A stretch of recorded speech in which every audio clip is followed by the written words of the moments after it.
Hello and welcome to this week's Motor Trade Talk podcast. It's the Independence Route, and this is episode 2 of season 1, and it's how to sell cars on social media. And we've got a special guest with us today. My name is Steve Corwin. I'm Nick McDonald. I'm Jon Wilson from Social Tap. I think we're going to. I think there's going to be a lot of people looking forward to today. I've spoken to a lot of people recently about social media marketing. I know we've had some interest on the group about it as well. So, going to get a view of how social media marketing can work for independents, and looking forward to this one. Yeah, most definitely. So we'll get into the show. Here's a little intro, and we'll be back with you in a moment.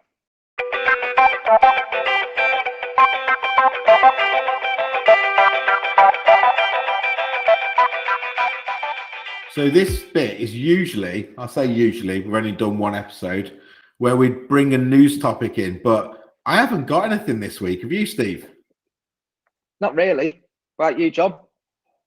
Well, there was a bit of news last week that I thought was quite interesting. I've not had a lot of time to look into the business yet, but there was a business that announced a round of funding called Carmoola. I think they raised about £27 million, and in essence, from what I've read so far, their press release has suggested that they are looking to revolutionise the sort of broker process and space. It's funny because I speak to someone every week who claims to be revolutionising the broker space, but I don't know anyone who's had £27 million out of it yet. Yeah, well, from what I can see, I don't know how they work with lenders and so forth, but again, the press release highlighted that 15 to 20% of a finance agreement goes in commission to a broker, and they say that sort of typical marketing cliche, they're cutting out the middleman. So and one of the things that they do is they'll if you get approved and you want to go and get a car, they'll load up a prepaid card, and you then go and buy it via that card, or even using Apple Pay, which I guess I'm not quite sure what value that on its own really brings, especially with the broker model nowadays. One of the big selling points that probably brokers don't talk about enough is that they do a lot of the legwork, don't they, for people, and liaise with the dealer and act as a bit of a go-between. So I'm not quite sure having a prepaid card with the funds on is really going to make that much difference, but I'm sure there's much more to it than that. Sounds a little bit like Oodle Pay type scenario. Plenty of funding going on out there. Not that much. Definitely some money to be had. I don't know. From my perspective, looking at it from a dealer point of view, I think there's a lot of holes and gaps. There's a lot of opportunity out there, but there's got to be value coming on both sides for consumer and any sort of dealers or partners that we're looking to work with. And I think that's sometimes a stumbling block that we're seeing, and whether they've got relevant experience in the dealerships, working alongside car dealers, knowing how they operate logistically and everything else that goes with it. I know you said, John, earlier there about how much of the hassle the broker can take out of it, but actually, in some respects, the dealer feels like it's very little because of all the people they've got. Everyone's got their view from it, but just trying to get that integration, I think, is the best route forward into market at the minute. But it'll be good to see 27 million. Yeah, and it looks like there was some interesting investors. I think some of the backgrounds mentioned things like Clear Score and so on. So probably got some experience of financial products and so on. But be interesting to see what happens with it. I mean, just as a sort of general point of view, I think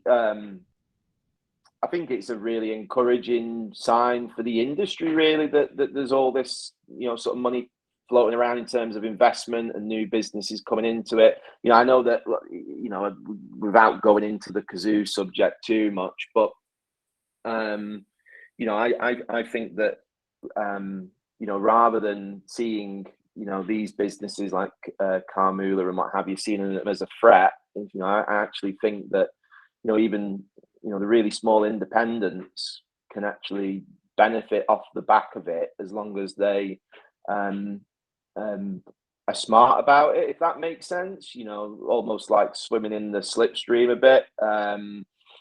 They can, especially we'll probably go on to a little bit later on. Especially in terms of maybe adapting a bit more of an online approach. Well, I think that the likes of Carmoola and Carzoo and everybody else, they're doing the expensive thing of driving behaviour change.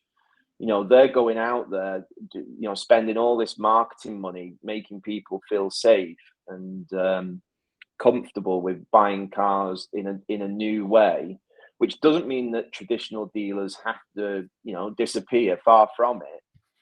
But it's about sort of embracing it at the same time. Let them do that expensive bit of forcing the behaviour change, and like I say, swim in the slipstream a little bit, and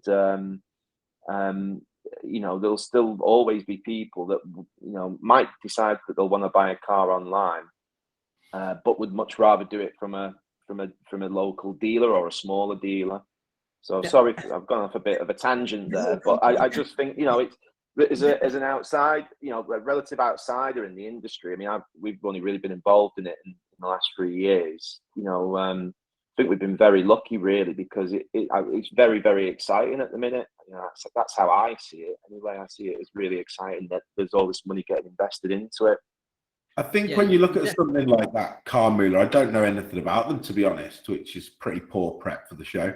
But it seems to me you can't really revolutionise the way you actually buy a car. It's either car finance and the money's getting transferred to a regulated dealer, or it's payment on a card, and it's the same as going and getting a loan online and buying a car. They could add in steps like verifying the dealer, but realistically, that means it's just a technology and a marketing piece, isn't it, really? I think so. That's what it. Yeah. Marketing, though, is that where we're at? I think one thing we are lacking is that I think we're all guilty of it, and us as well. We're heavily invested in tech at the back, and then we look at over-analysing certain parts of marketing, and we're forgetting about good old-fashioned letting the customer know internally when we're speaking to them what they get from us. This was one of the conversations that we've had earlier this week. We've created we sort of try and create these storyboards internally so people internally can get across our message out to whoever we're speaking to. And we're missing basic things. Basic things. When an inquiry comes in, do we just pick up the phone and say, hey, oh yeah, okay, you're looking at something? Or do you say, do you understand who we are? This is what we do. This is the benefit. We understand the journey that you're going through to buy a vehicle, because it is an absolute minefield. And we forget that. So there's more to it than just, and I've said this to John actually in the past, there's more to it than, we can drive lead, we can drive all this hype. But when it comes down to the individuals, relaying the message, and everyone's message is different as well. This is where everyone gets stuck. Our message is different than somebody else's, and the way that we operate and our processes that we put into the business are totally different. But our customers don't know that. Our customers don't care who we are. They care about what they get. And I think this is what, there's a lot of tech hype, a lot of everything else that's going on, and we all get swallowed into it, and we're doing more again at the minute, so I can't say too much, but we've gone back to basics and gone, right, okay, well, actually, what are we doing from the ground up? We're forgetting some maybe that, some what we call basic housekeeping, and we're just taking phone calls and just, not even explaining the service, what we do, how we go through it, take a little bit of time. And we've done a lot of that work this week, and this is talking from us, and trying not get onto it too much, but I think it's a note for anybody to just sort of say, go back to basics, let your customer know what you do, and also let them know you want your business, want their business. So. Yeah, I think that's one of the most important things. Independence, what they can offer that probably some of these newcomers or these bigger organisations can't is, I guess you could call it. Would you call it personalisation or that really good customer service that you're not going to feel like you're just one of 300,000 cars they're going to sell this year. It's a bit like you want that service that you would get at there's a company, going off on a bit of a tangent here, but there's a business that I think they're based in the Northwest, and I think they're called travel counselors or something like that.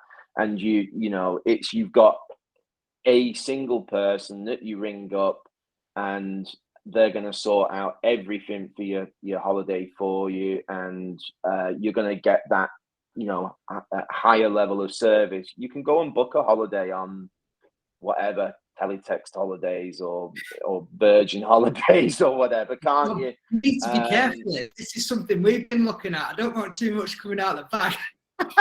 Oh. My dad used to love teletext holidays. He was one of them. Do you remember the 50 pages it used to scroll through? And he'd pause and then try and ring the number. But if he missed it, he had to wait for the next 49 pages to go through to get to the offer. And then you'd call up, and it was just a marketing scam anyway. The time that was wasted in the 90s doing that was unbelievable. I think this week we had a few questions on the Motor Trade Talk Facebook group, and so John, you're going to get a bit of a grilling. I know you're ready for it.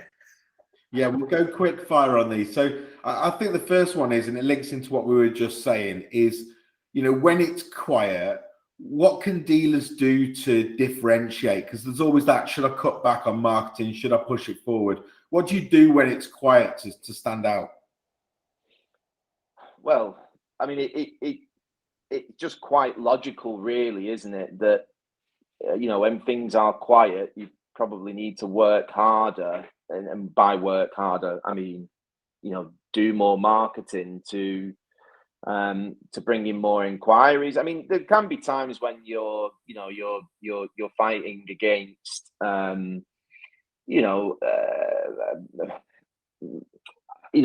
it's going to be quiet over Christmas, and should you necessarily market more over Christmas? Well, actually, you might be wasting your time a little bit. But in these periods, if people are saying that it's quiet at the minute, well, in essence, I'd probably say that that's the time that you want to market more, and when you're really busy, you need to market a bit less. Whereas people tend to do it the other way around, don't they?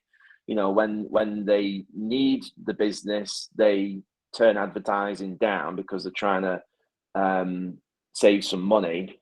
But then when they're doing really well and they're going for a bit of the purple patch, they'll want to spend more on marketing. And there's nothing wrong with doing that either, but it feels a bit counterintuitive doing things that way, really. But again, it doesn't even necessarily have to be spending money, which is the other thing. I mean, marketing for most businesses, but I think especially for car dealers, it's as important as the electricity and any other thing that they're doing in their business, isn't it? And if you're stifling that, then it's a bit like you can't really complain if things don't get better, if that makes sense. But it could just really be, thinking clever. Some of the best things you can do for marketing don't actually cost anything, but just take some effort. Social wise, the problem with organic stuff now on social is I wouldn't say it's dead, but it's about building momentum. And if you want to create a YouTube channel or something like that, for the first 6 months, you're probably going to feel like, what am I doing this for? I've got 5 views on my video and I've spent 2 hours creating it. But it's one of them things that, compounds over time. So, one suggestion would be, doesn't it? Like, it's quite painful. It's quite painful for dealers to go through this sort of transition, I think. The other thing that we noticed was, as a brand again, or as a business, no one cares.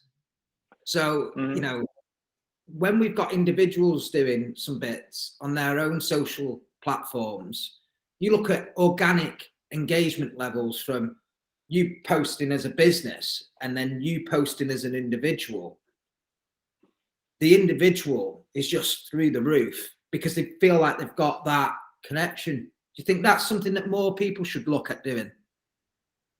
Well, yeah, 100%. I mean, especially on things like, I don't know if you're referring to Facebook but LinkedIn especially. LinkedIn is a platform which is very heavily weighted towards individuals rather than businesses. On Facebook with organic content. I think what you said there is that when there's a person, if it's an individual that people can, either know or can relate to, it's something where, people probably are much more, your closer connections are probably much more likely to share that content as well if it's come from, a personal account.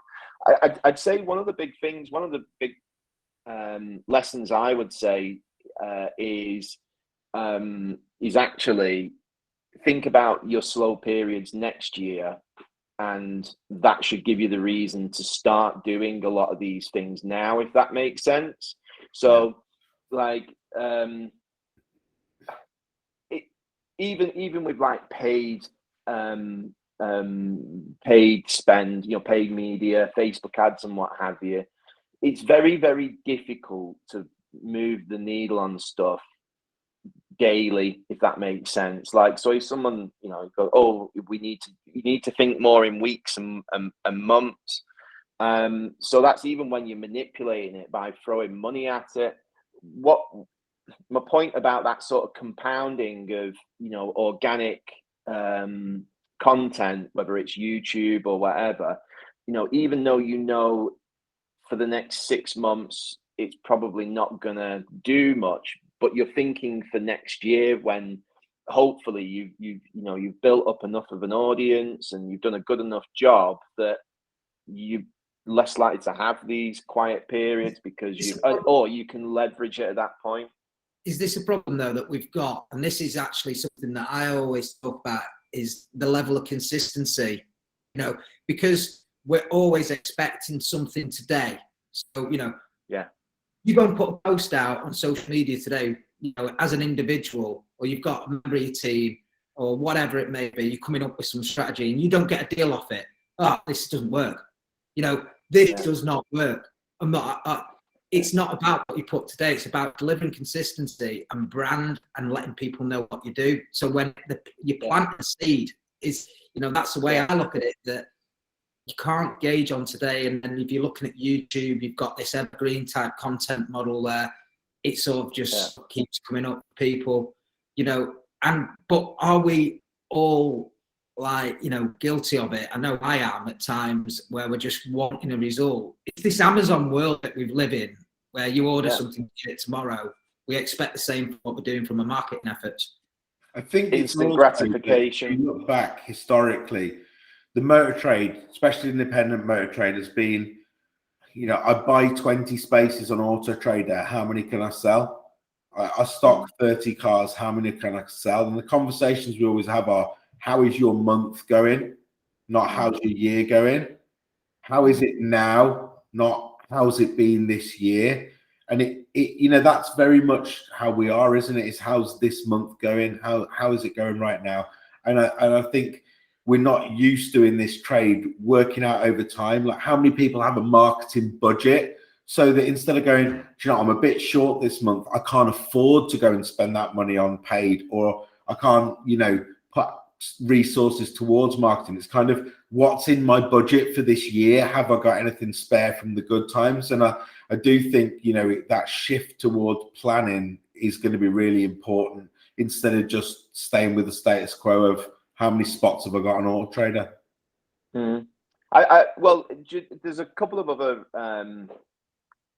things as well that I think that, sort of going back to the digital side that we were talking before, I think that there's a lot of things where, if dealers started to think like an e-commerce business in a way, they'd find ways in which they can manipulate things quicker. So, for example, we've got clients that spending quite a lot of money on Facebook ads, generating loads of leads and what have you, and there's a lot of them don't end up converting for whatever reason, and they just go in the bin and nothing's ever done with them. And that to me has always been something that's quite bizarre, because you paid for this thing, someone's expressed some interest. Look, we know there's time wasters out there, but that person's going to go and buy a car at some point, and the chances are it will be in less than 3 months, and it will be with one of your competitors. But what you've done is, frankly, been a bit lazy and gone, I'm just gonna deal with the lowest hanging fruit, the people that have got their hands up waiting, and I'm just going to keep dealing with those all day long. And anything that takes a bit of effort or hard work, I'll ignore that, because I've got some more stuff coming through the next day. What we should be doing is using email and things like that. Sorry, go on, Nick. I think that's a time thing as well, though. The dealers are often one man and his, I was say one man and his dog, one man and his salesperson, and it's kind of, I've only got time to deal with now. So how do they deal with that if they've not got the resources in-house?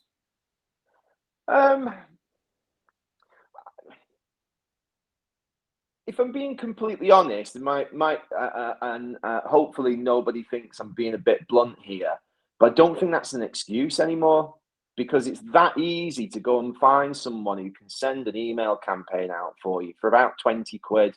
It just takes you going on Google and search.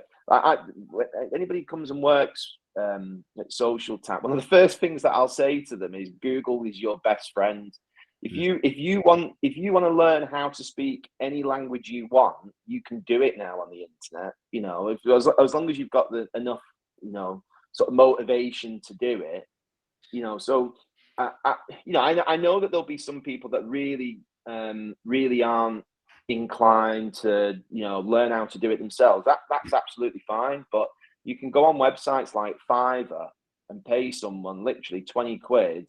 And go, right, here's a bunch of emails from people that have engaged with us in the last, 3 months. Can you send them all an email, with some special offer or whatever it might be? But it's that, I think a lot of the time, and this is just people in general, when things are quiet, I think people like to wallow a little bit and probably speak to the mate who also says it's quiet, and and then the job's effed and all this, whereas actually it's probably those people that are a bit more like, I'm gonna find a solution to this. I'm gonna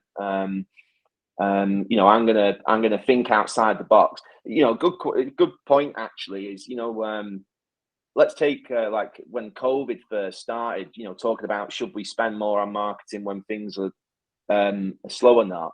One of the things that we said to our clients at the time is, everyone's stopping marketing. Everyone's cutting the marketing budgets. The big brokers and big independent dealers.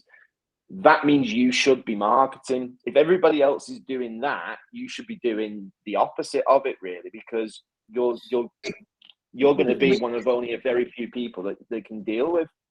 We do it at times, John, you know, especially like Christmas, you know, like whether it's our Google or whatever we're looking at putting it into, all of a sudden we start to acquire customers for a quarter of what it was the month before because everyone's turned it off. Now, there's two ways of looking at whether they're converting that month or not.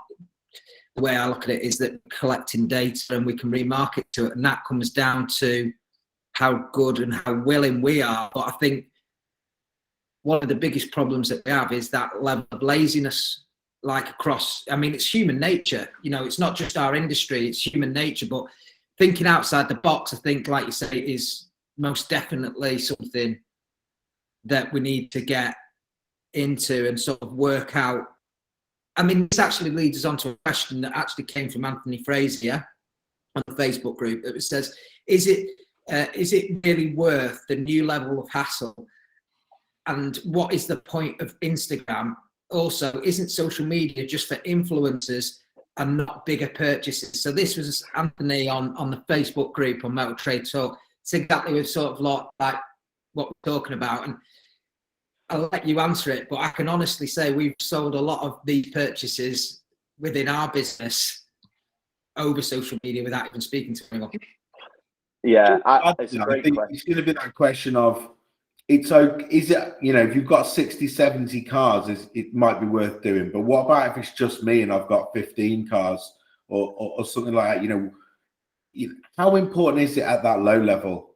Or can you just, you know, well, stock profile also takes something into this, you know, because I know somebody that's got 10, 15 cars and doesn't use anything but Facebook. And it's sort of, you know, 2-3 grand stuff, does very, very well off it, but is very, very active and very, very responsive in the way he goes about it. It doesn't really cost much for him to do. Yeah.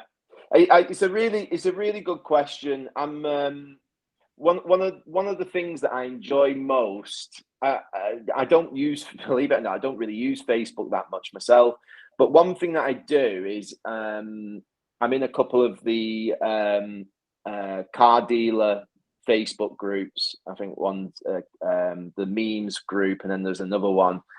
And one of the things that fills me with joy is the screenshots of Facebook marketplace inquiries. So I can completely understand the, you know, is it worth the new level of hassle comment? But there's many different facets to Facebook and Instagram, isn't there? And I will 100% agree that, you know, there's many a cretin on Facebook that at 3 o'clock in the morning is, you know, happy to lowball a car and offer $5 grand less than what it's worth, and then say they'll come and pick it up tomorrow, and you know, and all John, that. I think this is the thing as well. Actually, where do this distinguish what we're talking about here? We've got Facebook Marketplace, yeah, and then we've got Facebook as a platform. Now, I think a lot of people look at Facebook Marketplace as that's where I'm going to sell my cars, when in reality, you know, from our experience, forget that for now. Facebook Marketplace could be really, really powerful, but I believe that Facebook has to do some more work around it. However, I think Facebook as a platform and the way that you use it to display cars for getting Marketplace is very, very powerful. There's loads of groups like buy and sell cars as well. You know, you're getting free organic reach. Again, you might not get a deal today, but be consistent. Yeah, that's it. You know, like I said, there's many different parts of Facebook, and you can break them down differently, and there'll be different different strategies for each. You know, if you take from an organic point of view, you know, should a business be posting content on the, you know, Facebook, Instagram, even TikTok accounts? Well, yeah, absolutely. You know, I think that these things nowadays are important as a business having a website. In fact, I'd argue that there'll be a big chunk of people that will probably navigate towards a business's social account before they would go to a website. So, and whatever you say, if, there's not been any content posted for 9 months, it's never a good look, is it? So, and I've got a great example. One of our clients over in Yorkshire, posted about it on LinkedIn before, but they're a relatively large independent, but they started. They've got a couple of people in the marketing team, and they started to do some TikTok content, probably about a year, 18 months ago. And in total, their TikToks have been viewed into millions of times across all of them. They had one, and they haven't spent a penny. That's all completely free organic reach. And can they quantify that into sales? Maybe not. I definitely would suggest it has generated sales, and it will continue to do so moving forward. And the great thing that they've done with it is they've been able to get across their personality, a bit like what we were talking about before with service and things like that. They are breaking down where people might feel like it's a bit intimidating going buying a car. If you go and watch these TikToks, you're not going to feel intimidated going there one bit. You're probably already going to know the person that you're going to end up dealing with because you've seen, some of these TikToks. So that, that's the type of thing that you can do from an organic point of view. This is important to have brand in this situation as it is to just drive a lead and hot inquiry today to sell a car, or because these people know who you are and can relate with you. So this is the big picture, the longer play that needs to be taken into consideration, and the level of consistency that goes behind it. I mean, anybody that is, trying to work out whether social media is for them, and you're looking at doing it organically, you'll be able to tell us any different, John. But do not go into it thinking that you can just post here and there. You've got to be consistent and deliver a message, and it's in line with your brand. Yeah, you just got to show up, and even not necessarily worry too much about the type of content that you're producing. It's just about that consistency. You've got an opportunity to get into someone's headspace every single day pretty much. And if you think about it, if you wanted to advertise on the TV and try and guarantee that somebody was going to see your business every single day, or even every few days, imagine how much that would cost you. Yet we've got this ability to do that on a device that people are staring at for probably 3 or 4 hours a day. And all it takes is, taking a picture of a car and writing 50 words. So that's sort of my point, really. We've got this, imagine 20 years ago, if somebody said, people are going to be walking around with these little computers, and you're going to have an opportunity to market to people every single day, and all you've got to do is take 5 minutes to upload a picture, and some, people will be going, this sounds too expensive, I'm not going to be able to afford this. But it's there and it's free, yet lots of people still don't do it. Well, all it is, as you say, it's consistency, turning up every day. Yeah, I think plenty of people will remember. I mean, I can, and I'm not that old, so might look at, especially this morning, bit of a late night flight in and staying up watching the Masters last night. It didn't do me any good. But I remember back to when I was starting to sell cars, and we used to have the auto trader used to come out with a camera, and they'd do the pictures for the week, and you'd have to do your write-up for each car, and then they'd go away and publish it in the magazine. You look at that, and you look at where we are today. This is on steroids. But you've got to grab their attention in some way, shape, or form, and not feel beaten if it doesn't work. And I think that probably leads us on to sort of like, you know, some hints and tips, John. And I know he's putting you under pressure a little bit, but there's 3 platforms that we've talked about there. And so I'm going to quick fire them at you. We've got Facebook, Instagram, and TikTok. So if we're going on Facebook, some hints and tips that, you know, somebody can do today to make it very easy, and maybe then start looking into should I be paying for it or not. But what can they do to make everything a lot better on Facebook today? I think I could probably group all of them together, possibly. Do something different than everybody else is the advice that I'd give. You know, and again, I get it. It's whenever you want to do something that you're maybe not that comfortable in doing, the first thing you do is go and look at one of your competitors and copy what they're doing. You know, but there's some really good examples of people that do things a little bit differently, and I imagine that they get great results off the back of it. The guys down at Emerald House of Cars, you know, I see their stuff, and they're doing a great job of doing something a bit different. You know, the client I mentioned over in Barnsley, if you have a look through their TikToks, there's not one TikTok on there really, which is buy this car. It's all about service, personality, humor, bit of fun.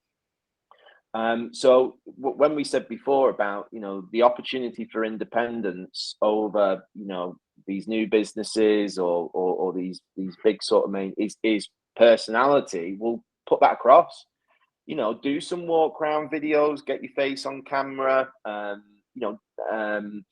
explain to people why you're a bit different. You don't have to do gimmicky things. You don't have to do, you know, mad games and stuff like that. But just think about how you can be a bit different from everybody else out there. You don't need to be everything for everyone, do you? You know, there's however many people buy cars every year. You know, for most of these, you know, independents, they might only want to sell 20 a month, 30 a month. Well, it's amazing how you can break down them barriers, isn't it? By somebody knowing what you are and what your business does. When they walk in, there's the rapport's already there. People already think they know who you are. And like you say, you don't have to do something mad. I mean, people always associate, I think TikTok as a platform is a sticking point for a lot of dealers.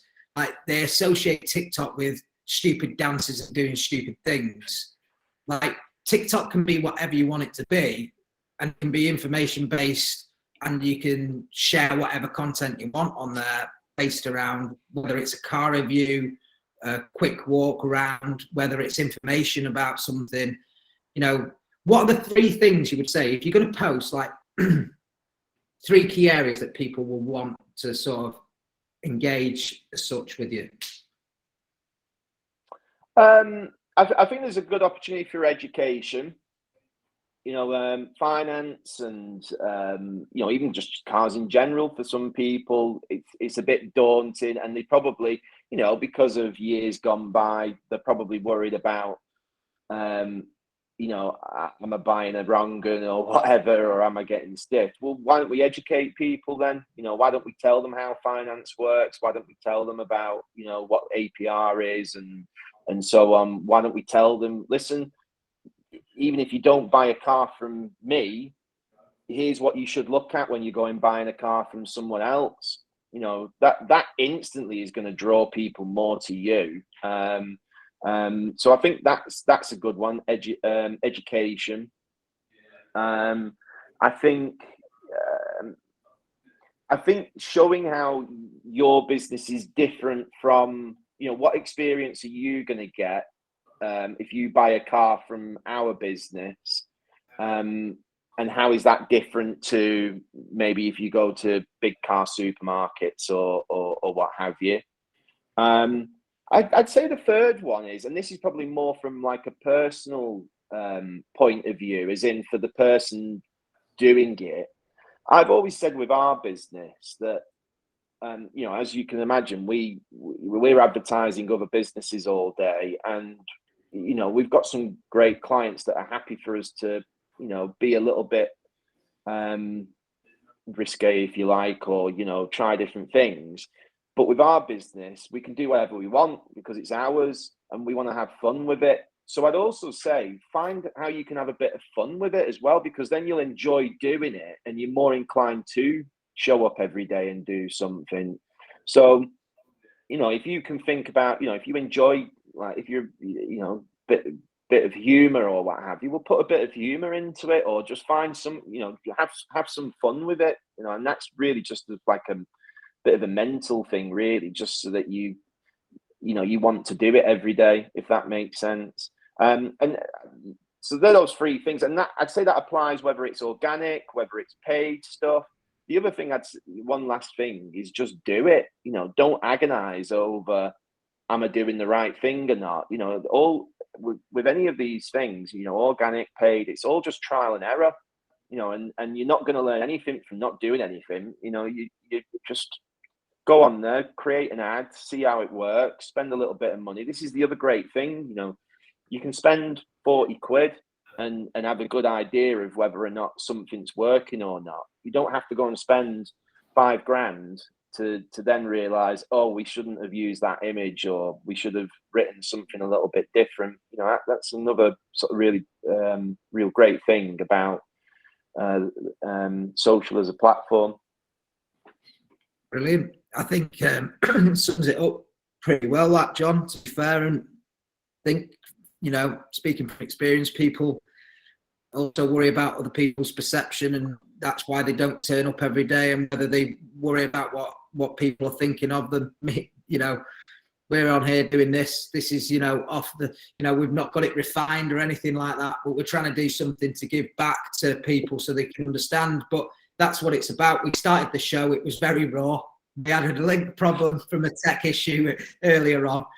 My comms have gone, you know, but the reality of the situation is we've turned up and we've done it. And, you know, as we go along, yes, we can get better at it. Yes, we can hire people to do more things. And yes, we can get more equipment. But, you know, we're here, we're doing it. And I think that's the main thing. What do you think, Nico? Very quiet.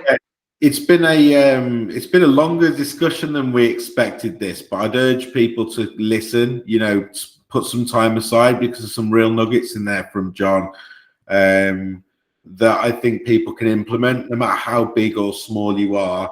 And, you know, it can be very lonely sat, you know, worrying about what's going on with your business, but, you know, get involved with people, whether it's in or outside your business, get doing some marketing, and maybe, you know, you'll actually start to enjoy business at a time when it can be quite a struggle. So yeah, get out there and do it. Brilliant. Just one last thing, sorry. If anyone's got any questions about, you know, social or whatever, if they put them in the group, then either me or one of the team will help people out. You know, we one big thing that we want to do ourselves is help with education and stuff like that. And there are some you know, operators that might not do the right things, if that makes sense, and we want to help people. So any questions people have got, then just pop them in the group. Thanks, Jon, appreciate that. And yeah, thanks everybody for listening or watching, if you're watching it on YouTube. Obviously you can find Motor Trade Talk on Facebook. It's a closed group, it's for automotive professionals, so get over there, make sure you join in with the conversation. Like Jon says, if you've got any questions or anything like that, post them in there. And remember to like, subscribe, share, and turn on notifications where you can. It will really help us all with the channel, and we appreciate you listening today. Have a good one.